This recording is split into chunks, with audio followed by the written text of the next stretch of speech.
When people hear about Detroit, most of them think about cars and maybe music. But what about art? What kind of art can be found in a city that's known for its automobile? And how does it influence those who live there? In this series, we look at cities through their street art. So let's go to the streets of Detroit to see what kind of art we can find there. This is our channel.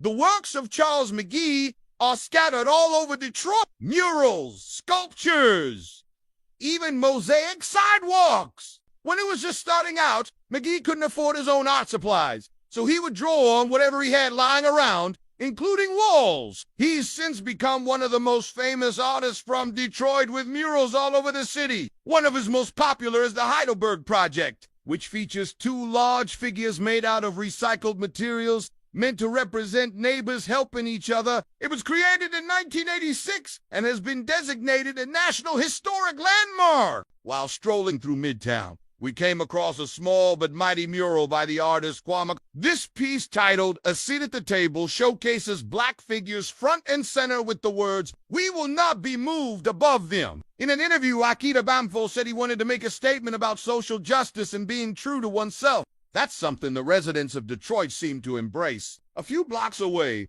we found another powerful mural by Akita Bamfo, this time on the side of a church. His pieces often featured bright colors with bold images that celebrate his heritage and the African diaspora. There's no shortage of tributes to Aretha Franklin all over the city of Detroit. She was born here and became known as the Queen of Soul. You might recognize some of her songs, like Think and Respect. But did you know that she also co-wrote and recorded an anti-war song called Free Soul? It was released during the Vietnam War and became an anthem for the Civil Rights Movement. One of her many murals can be found on the side of a building in downtown Detroit. The painting depicts Franklin holding a microphone in front of musical notes and lyrics from her song. Street art isn't always about making a political statement or having your voice heard. Sometimes it's just about having fun. Take these colorful window murals in Greektown. For example, they were painted in 2012 to welcome visitors to the neighborhood and show off the area's vibrant culture. Or how about this playful mural of a woman holding flowers? It wasn't commissioned by anyone in particular, but by someone who just wanted to beautify their corner of the city. These kinds of random acts of art are part of what makes Detroit so special. Anyone can pick up a paintbrush and make their mark. During our walk through Greektown, we kept seeing murals dedicated to the local athletes from the area. Many of them represented the old Tiger Stadium where the Detroit Tigers played. Before moving to Comerica Park, the stadium was demolished in 2009, but the memory of the park and the players, who used to call it home, lives on. Through these beautiful works of art, we found another tribute to the Tigers along the DeQuindra Cut, which is an old train line that runs through the city. This mural was painted by the group The Well, which specializes in creating large-scale public art. Their work can be found all over Michigan and beyond. The Heidelberg Project isn't the only place in Detroit where you can find art in unexpected places. The whole city is like one big gallery. Look at this row of houses in the North End. They were all connected and abandoned when the Heidelberg Project began. Now they're covered in mosaic tiles and have become a popular photo spot. Even the streets themselves can be works of art.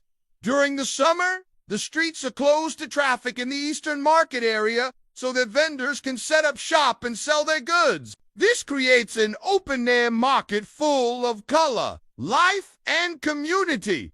Detroit is known as the birthplace of techno music, so it's only fitting that there should be a mural dedicated to it. This one in particular celebrates the influential techno label Transmit, which was founded by the legendary Juan Atkins. If you're not familiar with Atkins, he is considered one of the pioneers of techno and is known for his futuristic sound and innovative use of synthesizers. He moved to Detroit in the 1970s and was inspired by the city's industrial landscape and its gritty, determined people. He started producing music that was unlike anything else out there, which helped to kickstart Detroit's thriving techno scene. Not far from the Transmat mural is another tribute to an influential Detroiter, Shalimar Sanders. She is best known for being the first woman and first person of color to anchor a nightly news broadcast in Detroit. Her career spanned more than 4 decades, and she became a beloved figure in the community. In addition to being a trailblazer for women and minorities in the news industry, she was also an advocate for arts education. She believed that everyone should have access to the arts and that they were essential to a well-rounded education. She worked tirelessly to promote arts programs in Detroit and helped to raise millions of dollars for the Detroit Institute of Arts.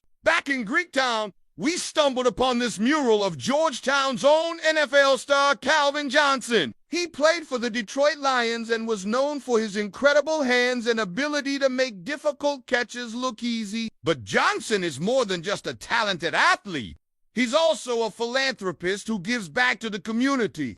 After retiring from the NFL, he founded the Calvin Johnson Foundation, which provides educational opportunities for underprivileged children. He's also active in various charities and organizations that support veterans and first responders. The murals in Detroit aren't just about celebrating the city's rich history and culture. They're also about honoring the everyday people who make Detroit such a special place. This mural in Corktown is attributed to the factory workers who once made the cars that put Detroit on the map. It was painted by the artist Anthony T. Clark, who is known for his realistic style and his ability to capture the humanity of his subjects. The workers in this mural may be anonymous, but they're no less important for that. They read the backbone of Detroit and the reason why the city has been able to endure so much and come back stronger than ever. The paintings we've seen so far are mostly of famous people or well-known businesses. But street art isn't just about that. It's also about giving voice to the voiceless and shining a light on important issues. This mural in the North End is a powerful reminder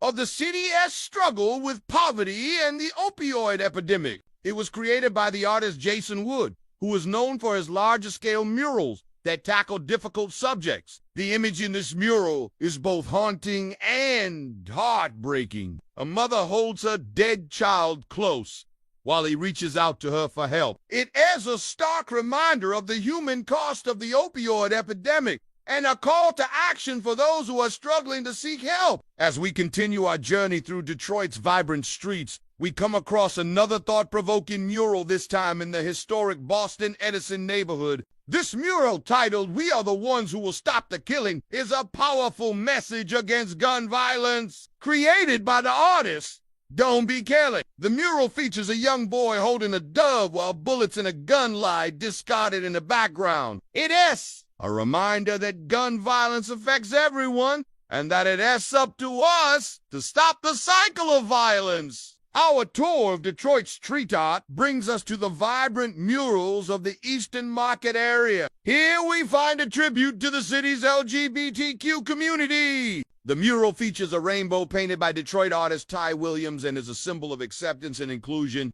As we take in the beauty of this mural, we remember that art has the power to unite us and bring people together. If you enjoyed this episode, check out our other videos about art around the world. See you next time.